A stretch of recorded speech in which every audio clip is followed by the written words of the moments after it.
On January 27th, 2021, the initial trailer was released for a zombie survival game called The Day Before.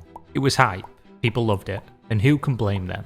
Zombies have been at the forefront of entertainment media for years now.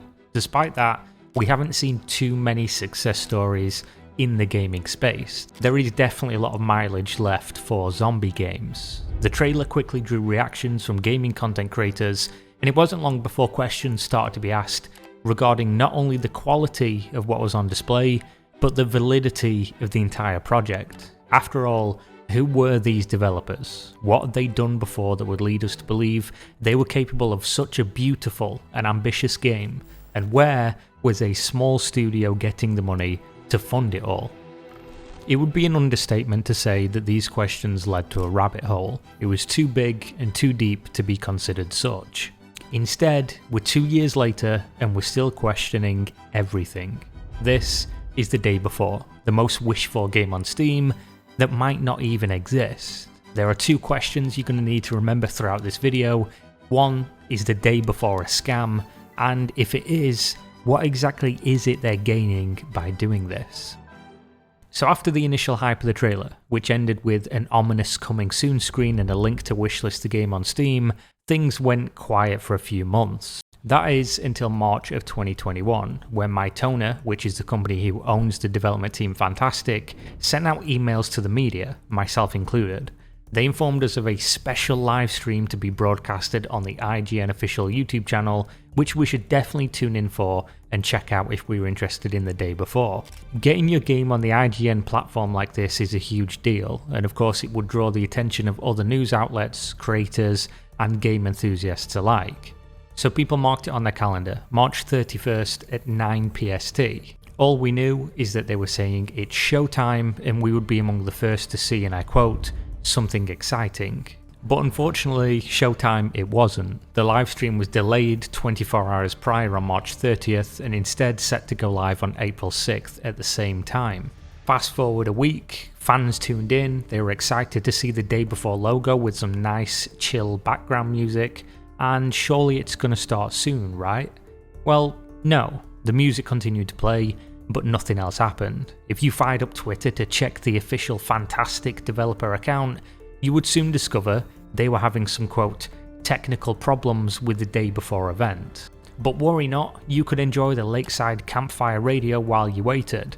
And waiting is exactly what you were doing, for 9 hours, which is how long the stream ran like this. Bear in mind, this was expected to play a gameplay trailer. The level of technical ability required to load up a stream and then play an MP4 file for people to watch is something a child could accomplish. But this company, in partnership with IGN, a company that has run some of the biggest gaming announcements of the last decade, somehow couldn't handle this prospect.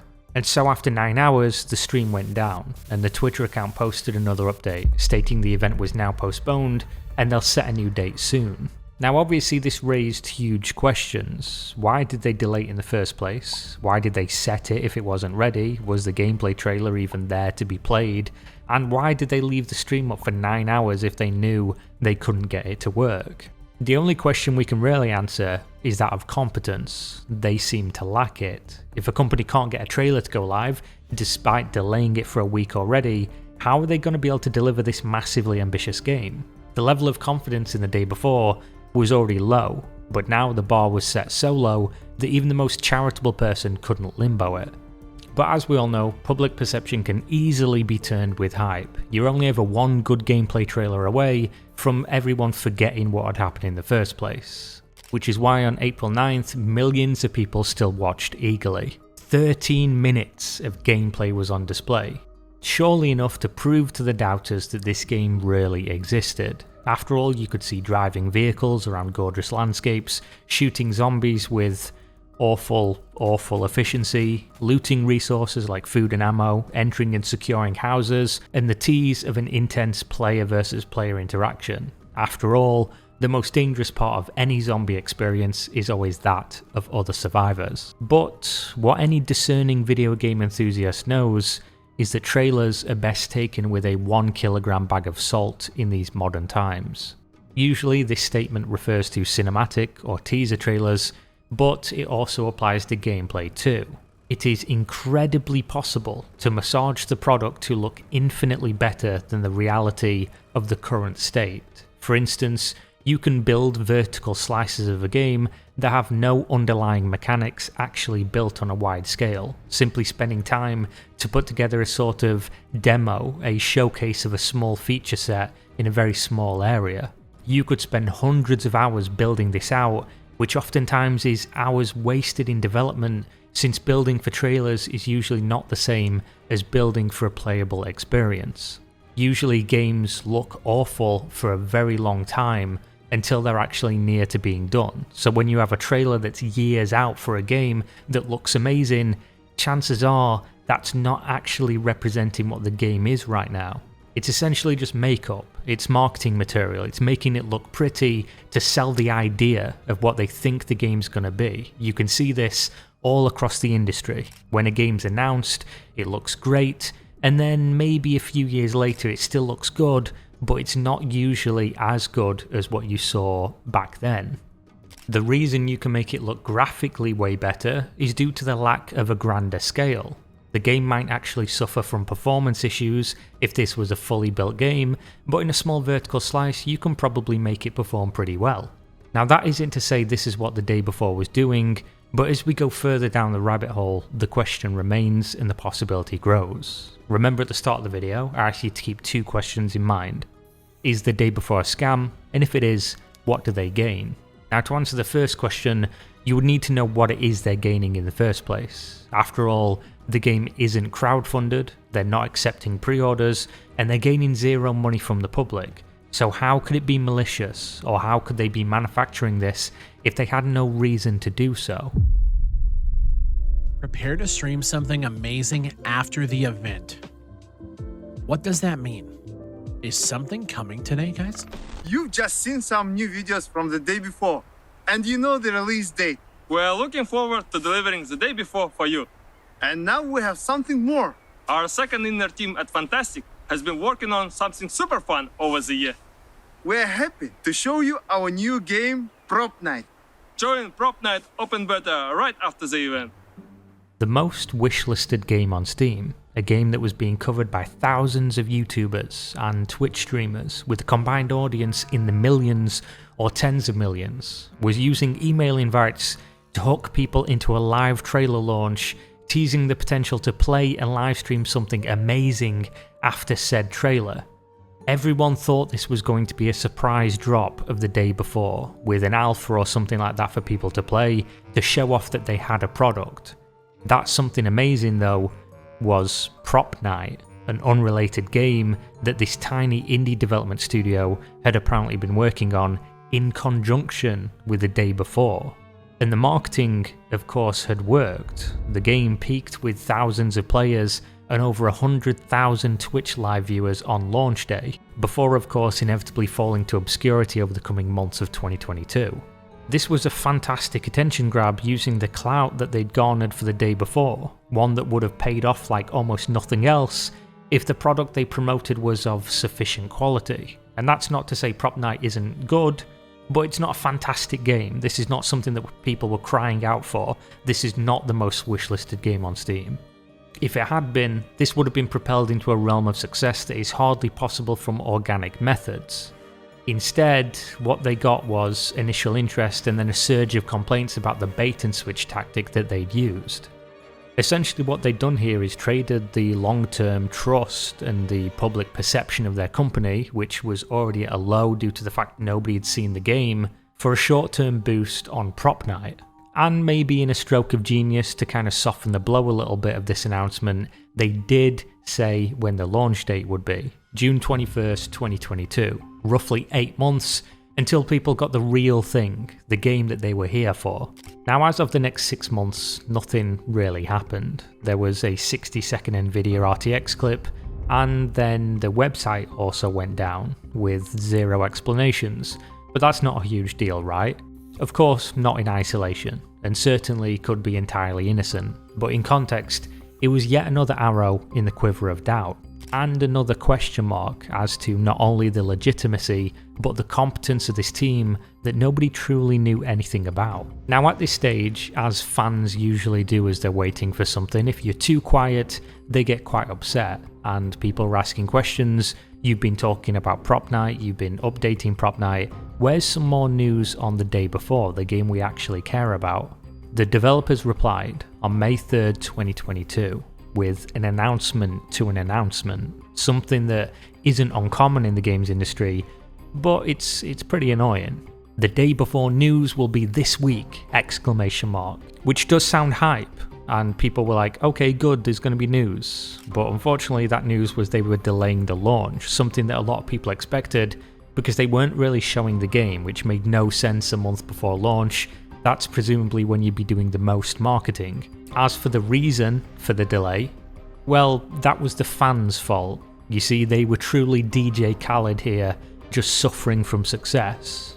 Due to the incredible popularity of the game, they wanted to delay it so they could make it better, which isn't the worst thing in the world, but at the same time, when people are questioning whether your product exists, this is probably not the best look. This came in the form of an update from Unreal Engine 4 to Unreal Engine 5, which had just released the month prior in April 2022. This created a huge buzz of excitement in the industry because Unreal Engine 5 looks amazing. Everything you can do with it is amazing, and if your game's going to be on Unreal Engine 5, everyone is pretty excited for it. Unfortunately, this meant that the day before was going into 2023, March 1st specifically. Now there of course exists the saying, a delayed game is eventually good, but a rushed game is bad forever, famously from Nintendo video game designer Shigeru Miyamoto. However, no one had proof this game even existed, let alone would be eventually good, and you had to ask the question, were they just using the day before to drum up eyeballs of media and directing them to alternate, easier to create games? Due to questions like this being asked, people started to do some background checking on the team. Specifically, what games had they made previously? This was again more information to doubt that this was ever going to exist. Every game that this developer had made had been abandoned eventually, and by eventually, I don't mean years down the line when it was clear the game was fundamentally poor and wouldn't amount to what they expected, I mean abandoned almost immediately. The Wild 8 being an example of this. It was a, quote, intense survival action adventure set in the frozen wilderness of Alaska with online co-op capability. A game that had mostly positive reviews on release, but remained broken and lacking in care post-launch. It doesn't end there. They released two other games, a 30-minute long single-player narrative game that was made for mobile phones, but on Steam, and a first-person multiplayer horror game, which also launched in early access, flopped immediately, and abandoned just 3 months later, which means 3 times people had bought games from this studio, and all 3 times they were sold an unfinished product that was not updated to a sufficient standard. According to the timeline of when they released and subsequently abandoned their latest game, Dead Dozen, and when they talked about starting development of the day before, the two lined up almost exactly, which is not a good look for a developer in isolation, but in context again, even worse. Yet more snow packed onto the snowball rolling down the hill of public perception. What really took the cake though was their website update, which included a section called Be a Volunteer. Whatever you do in life, you do it willingly or unwillingly. If you do it willingly, it becomes a heaven. If you do it unwillingly, it becomes a hell. Fantastic culture is based on the idea of volunteering. Being a volunteer means that you willingly take part in working for a common cause. The idea of volunteering comes from our own experience and aspiration, or in other words, to become a person who says yes to life. Volunteering means that in every action you take, you bring a certain pleasantness. Now let me just say that Fantastic appear to be using the most incredible PR speak imaginable here to turn what is an insane concept into one of utter confusion. Firstly, they say that Fantastic's culture is based on volunteering and that every single member of the company is a volunteer, meaning they're not holding anyone at gunpoint or forcing them to work, which I'm not sure is something you should need to clarify. So why do they? Well, because the idea of using unpaid volunteers is generally frowned upon, especially when it comes to doing the kind of work that Fantastic is looking for. They state that they employ full-time volunteers who are by definition just full-time salaried workers, and then they ask for part-time volunteers who work for, quote, cool rewards, participation certificates, and free codes, which, in lieu of payment for services rendered, are by definition not free, are they? The work they list for these free volunteers is things like translating, community moderating, and, quote, offer their unique skills to improve our projects or create new special features, which is incredibly vague, presumably on purpose to alleviate criticism.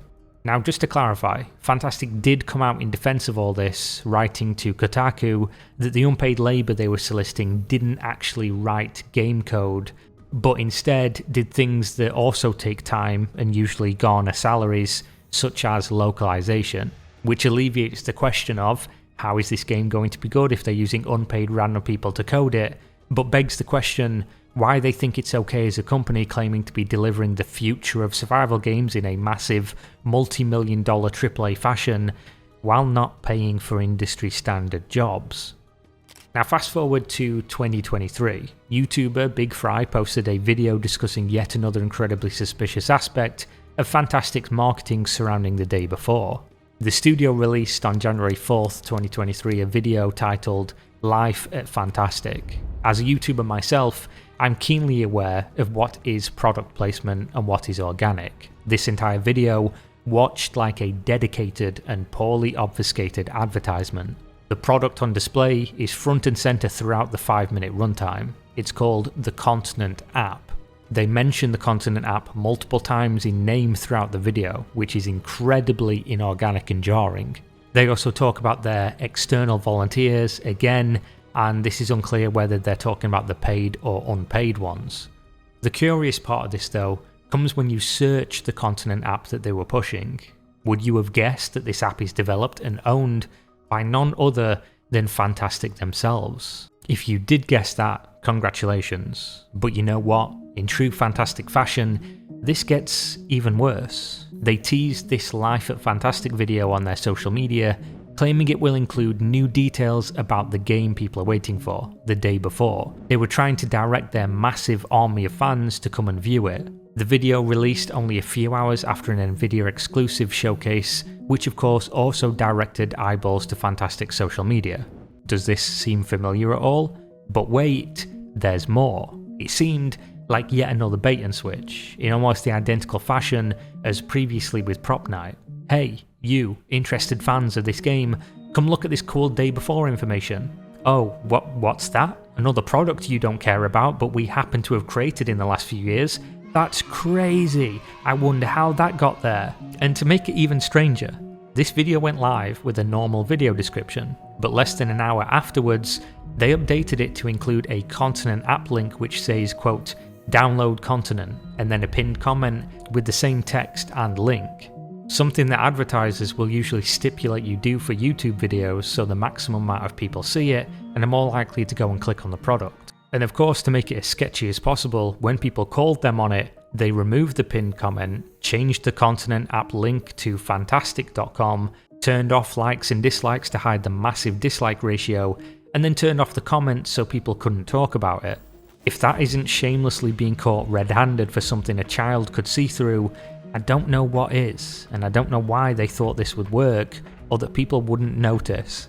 So now that brings us to modern day. We have those two questions still. Is the day before a scam? And if so, what are they gaining? Well, so far, they've used their massive media presence and the captivated audience in order to launch an unrelated game and to try and sell an unrelated app. There's also the distinct possibility they've been using that public attention to parlay private funding, though that of course has no evidence and is just a theory. Though everybody knows if you have the most wishlisted game on the biggest gaming platform in the world, it's probably going to be easier to get some funding to walk into a boardroom and say, look at what we have, than if you don't have anything. Having said all that, we're going to find out real soon, because it's only a few months until the game launches, right? Well, on January 24th, 2023, people discovered that searching Steam's most wishlisted game was impossible. It wasn't there anymore. The game had vanished. It had been removed from Steam. Immediately, of course, the rumour mill churned into action, and people were speculating Steam had decided the game had long enough to prove itself real and removed it. Or maybe somebody had unearthed some evidence, sent it to Steam, and they'd removed the game as it didn't exist. Fantastic's moderator, Wolf, took to the Steam discussion board to clarify the situation. He stated, quote, "We are currently experiencing a minor technical difficulty with our game's visibility on the Steam store page. This is a known bug that has affected multiple titles in the past." He goes on to state that this is due to Steam maintenance and that it would be restored once maintenance concludes. This, however, was both incorrect and a lie. The game was not experiencing technical difficulty, it was experiencing incompetence, as it always had been. Fantastic released a statement which clarified on the reality of the situation. Steam blocked their game page at the request of a private individual. They state, and please hold your laughter, that the game, when they announced it in January 2021, had not actually been trademarked. The name the day before was not theirs, which means it was available for anyone else to do so. They also claim that they were only aware of the situation on January 19th, 2023. Both of these statements are, according to public filing records, also both incorrect. An individual by the name of Sunjae Lee filed a trademark months after the day before was announced, on May 21st, 2021. Fantastic then filed their trademark on January 27th, 2022, over a half a year later, and 1 year after they announced the game. As of November 2022, Sunjae Lee's trademark was approved without contention. That same month, Fantastic received a notice stating their trademark would not be processed, obviously due to the fact it was already taken. Now, of course, this is very confusing, and this news also came with information they were cancelling the launch of their much anticipated game trailer that was due to release within the next week or so, because they totally can't launch that trailer while a trademark issue is going on. Not only that, but they were also delaying the game, this time from March of 2023 to November of 2023. So let's examine this for a minute. What makes this situation absolutely ridiculous? Every facet of this has a massive question mark next to it. Firstly, why did you work on a game for 2 years without filing a trademark for it, something that's incredibly easy to do, especially when you announced it to the public and critically when the game got massive fanfare and attention? Surely you must have known this was something you had to do. Second, why when you discovered somebody else had filed the trademark months prior, did you not try to deal with the issue? And third, why would a trademark dispute prevent you from releasing a trailer and of course add on an 8-month-long delay? Something of course doesn't add up here. Overall, the game the day before was announced in January of 2021, along with the words "coming soon." It now won't release until almost 2024, and that's if it even comes out at that time. Now, I'm sure we can all understand that software development is hard and nailing deadlines when months out is incredibly difficult. Realistically, companies 10 times Fantastic size, with 10 times as much experience launching products, still get this wrong frequent enough for it to be observable. But getting so many things wrong in such a short period of time and overshooting your launch window by 2 years without a single human being being capable of vouching for the product you allegedly have, it's all just beyond belief. The mistakes that they've made over this 2-year period are so incredibly silly that I cannot believe somebody capable of doing that could make a game on the scale that they've been talking about. Now remember, we also talked about the moderator who posted about the original reason for Steam delisting the game. Well, when all this came out, he posted on Discord saying, quote, "Those who wonder if the game is real, I'm wondering the same right now. Nobody saw the gameplay." He is of course somebody who is unpaid and just moderating the game because he loves the community or he loves these types of games. But obviously, if even the moderators, the people who are answering questions for the community, the people you put in charge of speaking to the community and representing you in that way in your Discord server are saying things like this, then that's a really bad look. As an update, while this video was in editing, Fantastic dropped the gameplay trailer that they had delayed due to the trademark dispute. The trailer was their answer to proving the doubters wrong, but yet again, it raised more questions than it answered. People did a side-by-side comparison of the graphics from that initial trailer in 2021 to this new 2023 trailer, and it's night and day a downgrade, including the playable character, which looks incredibly low textured. The game world is mostly empty, and the 10 minutes of gameplay showed a half dozen zombies, no multiplayer elements, and very little actual features or functions. When dissected, people discovered that there are sections of the trailer that are a direct one-to-one copy of a Call of Duty trailer from some years ago. When putting them side by side, it's way too close to be considered tasteful inspiration, which does play into the fact that other elements of the day before are carbon copies of more successful products, such as the actual main game logo being identical in not only style but minor details to The Last of Us, and the main promotional images being identical to The Division. At this point, there are way too many examples of them copying other successful games that it cannot be a coincidence. And while many games use others as clear inspiration, very rarely is it so blatant in delivery as The Day Before. As for those two questions again, is The Day Before a scam? I don't think anyone can concretely point to a single piece of evidence in this story and say, yes, this is absolutely 100% a scam. It's just incredibly suspect. We can, however, say that judging from the competence of the development studio, not the actual people writing code of course, but the management that are making these decisions, they are absolutely incompetent. So much so that I would be incredibly comfortable stating that this game, if it ever launches, will be a complete mess. I'm talking missing content that was promised, bugs, networking issues, frame rate issues, bad communication, long waits for fixes, and of course, based on their track record, it will be liable to be abandoned at the drop of a hat if it doesn't perform as expected. In terms of the question of what they've gained that could substantiate the ability for it to have been an elaborate scheme, well, we know they've benefited from the eyeballs on the product by getting their name out there, by getting eyeballs on Propnight, a game they actually released, which presumably is monetized, and by giving them the marketing opportunity to put their app in front of more people than it would otherwise have seen. And of course, the story isn't over here. We still have another 10 whole months and potential delays to come afterwards, in which time they could promote or leverage that audience in additional ways. At least whatever happens though, the indicators to not pre-order or purchase this game are as clear as day. Never has there been anything that has been as easy as this one. If there ever comes a time that a little green button appears on the Day Before Steam page with a dollar value next to it, you have never had more warning that it is suspect, and you should definitely wait for reviews from real people who you trust. That is of course if they ever get back on Steam. Perhaps they're going to even change the name and try to leave behind their awful reputation. Or maybe this is all part of a plan, that they purposefully engineered the entire situation to give themselves more excuses to delay, or even to sunset the project. Time will tell, but for now, The Day Before remains an absolute mystery. Will it ever release? And is the most popular game on Steam even real?